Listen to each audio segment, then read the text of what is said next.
Today on City Life, we're discussing the pros and cons of banning cars in city centres. What do you think? Call on 0209 977 7999. We'd like to hear your views. OK, our first caller is Ryan from Dublin in Ireland. Go ahead, Ryan. I live in the centre of Dublin, but I work in another city. Cars are banned from my street, and so I can't park at home. This means that my daily commute is more difficult, but it's worth the sacrifice. I used to hear the constant noise of car engines and honking of horns from my top-floor apartment overlooking one of the main streets, but now I love the peace and quiet. Thank you, Ryan. Next up is Jack from London. I agree with banning cars. It's definitely the right way to go. London is so polluted. They're talking about banning diesel cars. I think they should ban all cars. So long as there's a reliable network of buses and public transport, who needs cars? Thank you, Jack. Yes, public transport is important. Let's see what Sarah has to say. I agree with banning cars in the city centre because it's safer for cyclists. But my problem is that I live in the suburbs and my neighbourhood doesn't have cycle lanes, so it's not a safe environment for young people to get around by bicycle. Urban planners should ask themselves, would you let your child cycle here? Good point, Sarah. Councils have been focusing on the city centre and forgetting about the suburbs. What do you think, Julia from Bath? I don't think it's a good idea to ban cars everywhere. It's easy to build cycle lanes in cities where there are wide avenues, but my hometown of Bath is very picturesque, and tourists flock here to visit the historic centre. The problem is that these ancient cobbled streets are too narrow for cycle lanes. We can never be a bike-friendly town, and I don't mind. I like my car. Ah, yes, the cobbled streets of Bath. Lovely. Well, that's all we have time for now. Thanks to our listeners and thanks. 1. Welcome to the Lifestyle Programme. Let's start with the shocking results of a recent survey. 35% of British people do not know any of their neighbours. Well, it's not a problem for residents of Spring Hill Co-housing project in the southwest of England. Spring Hill is a new housing development of 35 homes in a typical residential area. Residents have their own self-contained flats or houses and gardens, but share a common house for communal meals. The co-housing idea comes from Denmark, where it is well established, and according to the latest government housing figures, tens of thousands of Danish people live in this way. There is growing interest around the world in the model as a provider of affordable, sustainable social housing. Building materials are natural or recycled. Spring Hill is not only sustainable in building terms, but in human terms too, encouraging the daily social contact that we know is key to health and happiness. We're sure there'll be 100% improvement in neighbourly relations at Spring Hill. And now for a look at a different kind. 2. Come on! We're going to be late for school. What are you reading? It's one of Dad's business magazines. Have you seen the plans for this Freedom Ship? No. What is it? Well, it's just a concept at the moment, but they're planning to build a huge ship that looks like a floating tower block with an airport on top. Well, that sounds a bit unstable if you ask me. Let's have a look. Oh, that's amazing! It looks like a multi-storey car park. I wouldn't like to be on it in bad weather. Are they really going to build it? Only if it can be profitable. So if you ask me, I'd be surprised. They need billions of dollars to even start, so it may never happen. It says here that there are people with disposable income who want to invest in the project and use it as their second home, but I shouldn't think many people would want to live on it. They want to make it nearly 2 kilometres long. Nearly 2 kilometres long! That doesn't sound possible. Where will it dock? According to this article, no ports will be big enough for it to enter, so it'll just be sailing around the world non-stop with 80,000 people on board. Well, I won't be one of them. Come on, it's time to go. 3. Today I'm reporting from the House and Home Show, and I'm going to start with a question. Where will you be living 20 years from now? Well, that's pretty obvious. You'll be living in a fully connected smart home. Smart homes and smart technology have now become reality, not the future. How do they benefit our lives? OK, a smart home can be rewired so household appliances such as fridges, light fixtures, security systems and thermostats can be controlled by the homeowner using a mobile device. One benefit is that the smart home can save energy costs, even when you're not at home. With the tap of a finger on your mobile phone, you can switch off lights, close windows and control the heating.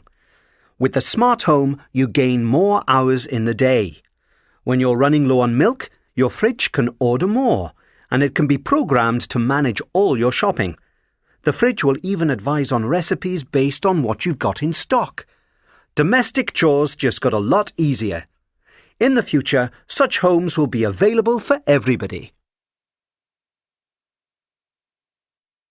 Mum, guess what? Jamie got tickets for us to see Beyoncé tonight. It was sold out, but he got them online. You know it's risky buying tickets online, don't you? Is it? The guy's meeting us outside the concert with the tickets. OK, but just be careful, won't you? Don't give him any money until you see the tickets. Don't worry, it'll be fine. Right, Jamie's picking me up in 5 minutes. Jamie? But he hasn't passed his driving test, has he? Yes, Mum, he passed it weeks ago. Oh, right. Wait a minute, you're not wearing my earrings, are you? Oh, yes, I am. I forgot to ask you. Sorry. You know they're worth a lot of money, don't you? Are they? But you never wear them, do you? Look, it's fine, but just don't lose them, will you? It's so easy to lose things at concerts. Stop worrying about everything, Mum. I'm always careful when I borrow your things, aren't I? Welcome to the shopping programme. In this episode, we're looking at the growing market in the UK for second-hand goods and the different places where you can buy and sell these pre-owned items. To get us started, we have a guest in the studio. Hello and welcome, Martin Richards. Martin, you sell second-hand goods on the market, don't you? Can you tell us where you get them from? Yes, hello. Basically, I buy and sell the contents of luggage that is lost at airports and unclaimed by their owners. There are thousands of bags and suitcases that go missing at airports, aren't there? Yes, absolutely. 26 million checked bags go missing from international flights around the world every year. Heathrow is one of the busiest airports in the world, with nearly 200,000 people passing through the airport each day. Unsurprisingly, 45,000 bags go missing every month. Amazing! So, how do you get hold of this unclaimed lost luggage, and what do you do with it? Well, I certainly don't get them from the owners. I go to an auction house in London. They buy the lost property from Heathrow Airport and sell it weekly to individuals like me. Then I have a stall on a market where I sell the clothes that come out of the lost suitcases. So, what kind of things do you get? Well, there's an element of chance when you buy a suitcase, as you can't look inside before you bid for it. The better the suitcase, the more likely you are to find designer clothes. But you could be very unlucky with a high-quality bag and just find dirty socks. That's the chance you take. Luckily, the auctioneers open the bags and throw away anything horrible, like food that's gone off or wet stuff that's gone mouldy. When you buy suitcases, you just get clothes. They take out electrical goods and shoes, and they sell those in separate lots. If we could just go back to what you were saying before, it's really surprising how many bags get lost. Have you any idea how this happens? Apparently, the most common cause of lost luggage is when people check in their bags either too far in advance or at the very last minute. Things can also get lost if passengers transfer to other flights. But you wouldn't believe what the most commonly lost thing is. Children's buggies. That's what I find most shocking. I just don't understand how people can leave the airport carrying the child and not remember the buggy. One last question, Martin. Do you feel a bit strange handling people's personal belongings? That's a good question. The easy answer is no. I try to think about it as a job. But if I'm honest, I do often wonder who these people are, where they're from and where they were going. Once I found a wedding dress in one of the suitcases. I just hope they lost it on the way home. Absolutely. I'm sure those suitcases could tell a few stories. Thank you, Martin. Now on to our... Weirdest things sold at auction. A man thought that a jar contained a ghost and he was frightened of it, so he put it up for auction on eBay. After numerous bids, the jar sold for just around $55,000, but the buyer never paid for the item in the end. In 2000, a man from North Carolina discovered the meaning of life and decided to sell it on eBay. Curiously, it was worth only $3.26. A 10-year-old girl from England tried to sell her grandmother on eBay, describing the relative as annoying but cuddly. The auction site had to take down the offer as it appeared to be promoting human trafficking. The toast was sold for $1,025 when Justin Timberlake left it behind after an interview with a New York radio station. The leftover breakfast was put up for sale by a DJ and a 19-year-old fan placed the winning bid. An Australian thought it was funny to put New Zealand up for sale on eBay. After 6,000 hits and 22 bids, the price quickly climbed to 3,000 Australian dollars until eBay managers pulled the auction from the website. No royal tea leaves have ever come up at auction, but a piece of the Queen's wedding cake from her marriage in 1947 fetched £500 at auction when it was put up for sale by a woman whose father attended the royal wedding. It's Bella's birthday tomorrow and I haven't got a present yet. Could you help me? Well, well, well. A university student is seeking help from his little sister. That's new. Stop that, please. Are you going to help me or not? Fine. What's up? As I was saying, I have no idea what to get Bella for her birthday. You're a girl. Any thoughts on that? Clothes, maybe? You definitely shouldn't buy clothes unless you know the correct size. It's much too easy to get it wrong, too small or too large. Also, it might not be the right colour or style. Oh, right. Not clothes. How about jewellery? A nice ring? A ring? You need to be careful with that because a ring tends to have special meaning. A bracelet? Yes. With a bracelet, you needn't worry about seeming too serious, but it must be something really nice. Something she'll be proud to wear. How much do you want to spend? I don't know. No more than €20. Right. You ought to forget jewellery. What's she into? Music. I could get concert tickets. That's good, but you ought to avoid buying them for too far ahead. You may split up and then it would be a waste of money. Oh, yeah. I know. Perfume. Do you know what she likes? No. Well, you ought to. I could get her the same as Mum wears. No, you mustn't do that. That's a really bad idea. Mums and young girls don't wear the same perfume. Why? Mum's perfume's nice. Oh dear, this is more difficult than I thought. I wish I had more time. Should I get a voucher, or is that boring? It's boring. You better ask her friends for some ideas before the shop's shut.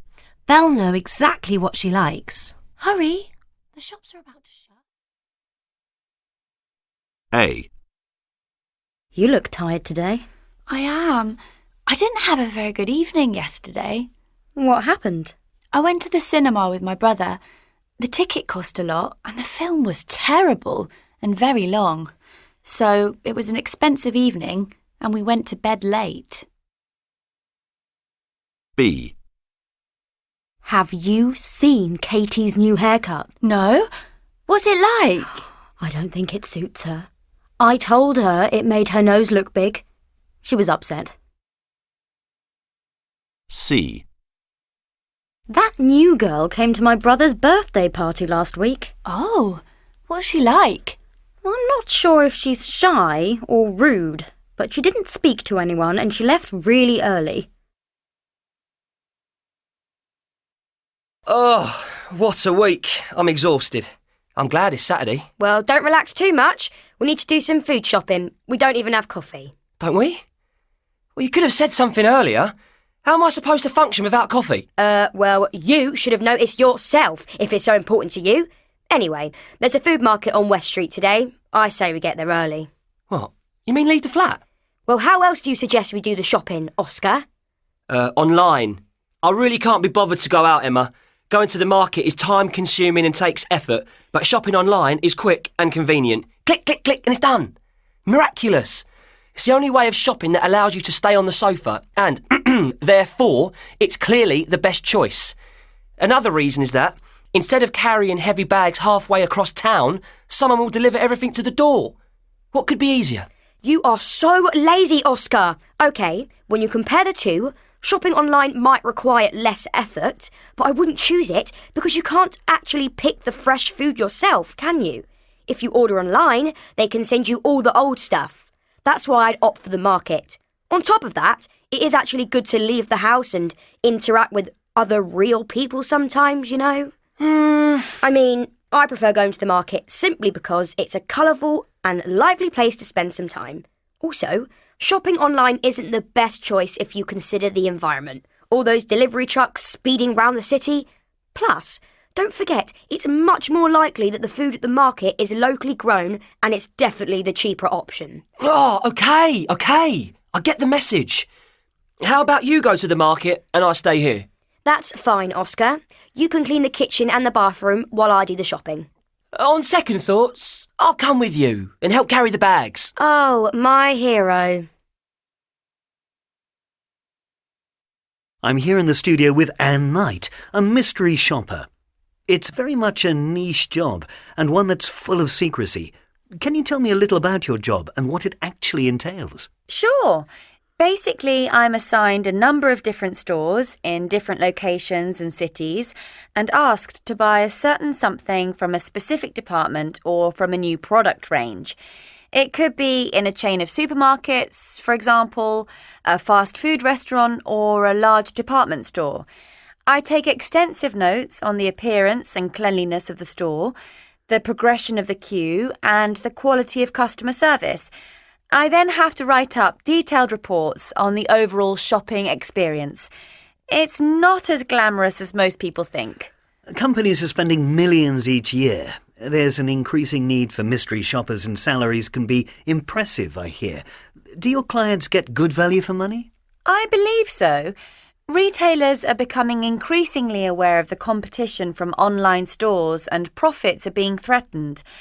They are responding to the fact that shoppers who are actually prepared to set foot inside a store need to be offered a higher quality of service, a more unique and enjoyable shopping experience than they get online. Attracting new customers is desirable through improved customer service, but central to the idea is keeping regular visitors coming back. Does it work? Oh, definitely. Once the report has been produced, clients might respond, for example, by employing more cashiers to work the tills, which results in queues moving faster. Or maybe shop floors are cleaner or reorganised to make them more shopper-friendly. In particular, though, a few of the places I've visited have won awards for the good quality of service to their customers. I'm totally convinced that it is a result of my efforts and that what I'm doing benefits everyone who goes shopping. And that's most satisfying. What else do you like about being a mystery shopper?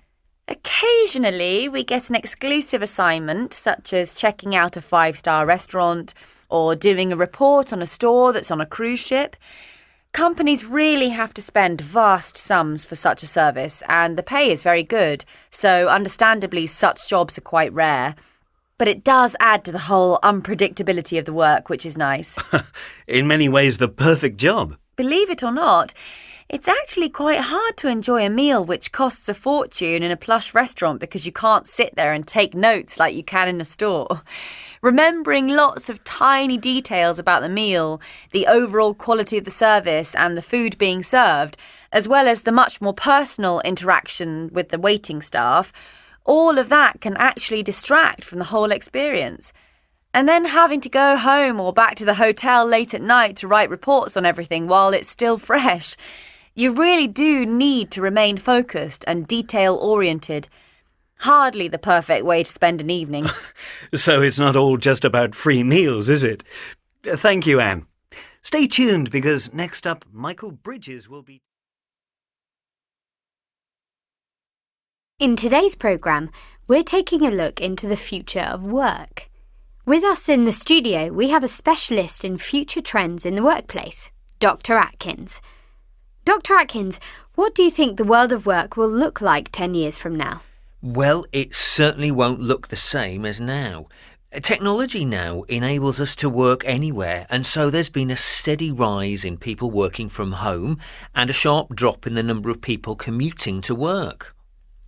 As technology takes over tasks that people used to do, what kind of skills will be useful for people in the future?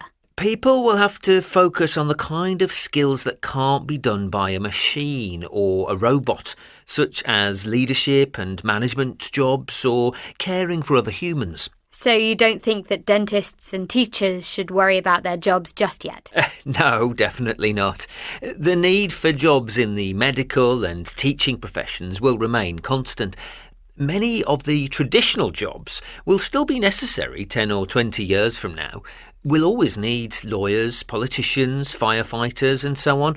And we mustn't forget the creative industries. We'll always need artists, writers and actors. I also think there will be a marked increase in jobs connected with alternative energy. What sort of jobs would they be? Well, things like solar panel engineers or wind turbine technicians. Right, I see. So which jobs do you think are at risk in the future? I think there will be a gradual decline in jobs in retail. Shop assistants aren't required in the days of online shopping. Any office jobs and factory jobs that can be done by computers and robots will disappear. Finally, can you name any job titles that don't exist now and will in the future? I think we'll see jobs like body part maker, robot mechanic and space tourist guide, but I could be completely wrong. Welcome back to our programme Exploring the Future of Work. We asked 4 people their thoughts on their careers and where they saw them in the future. Our first speaker is Judy Robinson, a lawyer. A career in law is stable because laws don't tend to change fast. It's challenging and potentially well paid if you get a high-powered job in a top law firm. However, I believe there's been a sharp drop in law graduates recently because it's so expensive to study law at university for 6 years. Some law firms are offering apprenticeships so that trainees can start work and earn a salary while they're training. Technology has had an effect on our profession.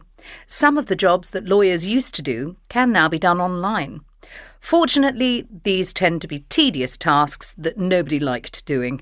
On the whole, being a lawyer can be an extremely rewarding and lucrative career. Our second speaker is Jeffrey Smith, a dentist. My dental practice is always busy, and I can't see that changing in the future. As far as clients are concerned, I've noticed a marked increase in elderly patients who want to keep their teeth in good condition. Technology has changed the way I work and will probably continue to make my job easier. There have been great advances in the medication we use to manage pain, so my patients can relax a bit more. I know people hate coming to see me. I don't blame them, but I don't think they'd be any happier if I was replaced by a robot. Our third speaker is Angie Walters, a shop assistant. The supermarket where I work is always busy, so it's hard to believe my job is going to disappear. If you ask me, people want to see what they're buying. I do. But the experts say that there will be a gradual decline in supermarket sales, and so my job isn't secure. I'd hate to lose my job because I think I've got great interpersonal skills and I'm quite good at handling difficult customers. Some people think my job's monotonous, but I find this human contact with the customers very fulfilling. If we close down, I worry that some of my elderly customers will never go out and see anyone. That's not progress, is it? Finally, our fourth speaker is Mark Pomeroy, a wind turbine technician. I'm working in the alternative energy industry. To work with wind turbines, you need to do a 2-year course in applied sciences, and this will teach you the basic technology. The skills you need are to be good with your hands, and it helps to have some experience in mechanics. In my free time, I enjoy taking car engines apart and putting them back together, so that helps. After studying the basics, I did an apprenticeship with a company and learnt on the job. My job's demanding, but I think it will be an important career in the near future. Well, thank you to our 4 speakers. It's interesting to hear. Friends Hannah and Daniel are working in Daniel's dad's bike shop during the summer holidays. Today, they are responsible for opening the shop. Right, here we are. Have you got the keys? Yep. Thanks. Okay. What's the matter? I've no idea. I can't seem to open it. What do you mean? Just put the key in and turn it. Yes, thank you, Einstein. Every time I try to turn it, it gets stuck. Well, what's up with it? How should I know? Perhaps there's something wrong with the lock. Well, have you tried turning it the other way? The other way? I doubt that'll work, but let's see. And? No, that doesn't make any difference. Now what?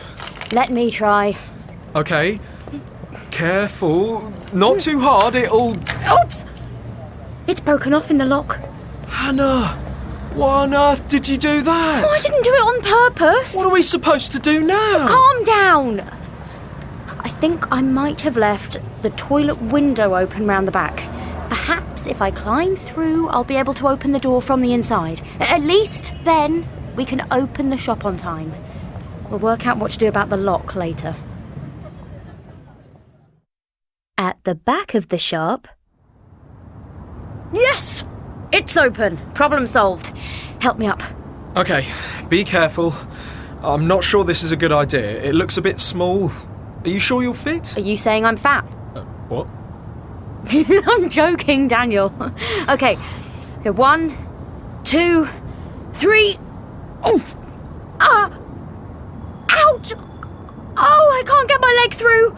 Are you okay? No, I can't move. Okay, this isn't going to work. Come back out. Okay. Oh, ow.